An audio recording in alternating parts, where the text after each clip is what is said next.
नाज़रीन इकराम अस्सलाम वालेकुम।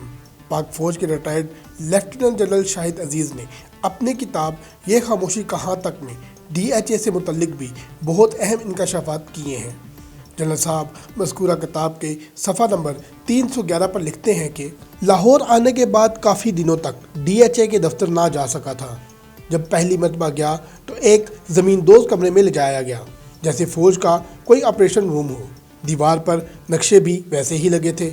मैंने पूछा ये क्या है, तो कहा कि आपको DHA के नए मंसूबों की तफसीलात बताएंगे।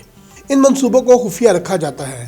जब तमाम मंसूबे मुझे समझा दिए तो मैंने पूछा कि ये सब राज में क्यों रखा जाता है, तो जवाब मिला कि अगर लोगों को मालूम हो जाए कि हम नए मंसूबे कहाँ शुरू करने लगे हैं तो ज़मीन की कीमत बढ़ जाएगी। मैं हैरान हुआ क्योंकि DHA ज़मीन की कीमत अदा नहीं करता। हर 4 कनाल की ज़मीन के एवज़ एक प्लाट देता है। ज़मीन बेचने वाले को इन प्लाटों के कागजात, जिन्हें फ़ाइल कहते हैं, दे दिए जाते हैं। फिर जब यहाँ कोई फ़ेज़ मुकम्मल हो जाता है तो इन फ़ाइलों को प्लाट नंबर मिल जाता है।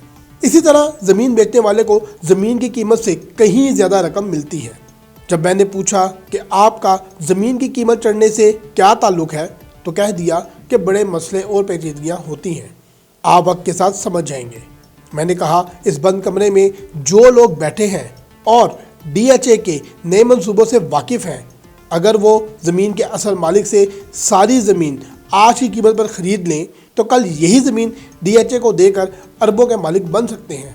कहने लगे हो तो सकता है, मगर हम ऐसे करते नहीं। मैंने कहा कि अगर आप पहले दिन से ही ऐलान कर दें तो यह मुनाफा ज़मीन के असल मालिक गरीब किसान को मिल जाए।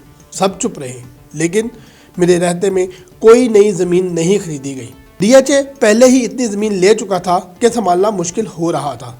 नाज़रीन, इसी सफ़े पर मज़ीद लिखा है कि मेरे आने के कुछ ही दिन बाद एक मुआहदा दस्तखत के लिए लाया गया, जिसके तहत एक मलेशिया की कंपनी ने DHA में एक गोल्फ कोर्स और उसमें एक रिहायशी मंसूबा बनाना था।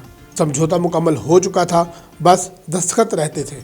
मैंने कहा कि दस्तखत भी उनसे कराने थे जिन्होंने मंसूबा बनाया था, मगर उन्होंने कहा कि तैयार करने में कुछ देर हो गई।